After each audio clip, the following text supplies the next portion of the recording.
তিনি ইসলামকে বাংলাদেশের রাষ্ট্রধর্ম শুক্রবারকে ছুটির দিন ঘোষণা করেছিলেন।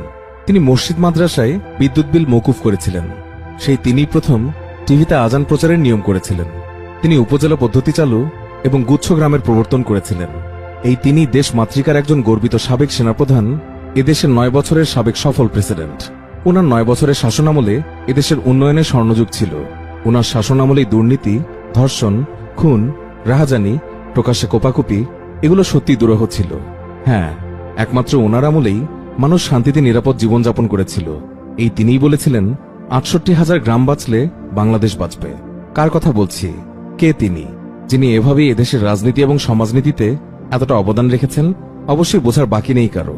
হ্যাঁ, তিনি হুসাইন মোহাম্মদ এরশাদ, যার এত শত অবদানের বিপরীতে সম্মান তো দূরের কথা, তার মৃত্যু নিয়েও আমরা ট্রল করতে দ্বিধাবোধ করি না। কিন্তু যোগ্যতার দিক থেকে ট্রলকারী লোকগুলো এরশাদের একটা চুলের সমতুল্য হতে পারেনি। তার মতো একজন নেতাকে নিয়ে ট্রল কেন? 2-4টি কথা বলতে গেলেও আগে 14 বার ভাবা উচিত।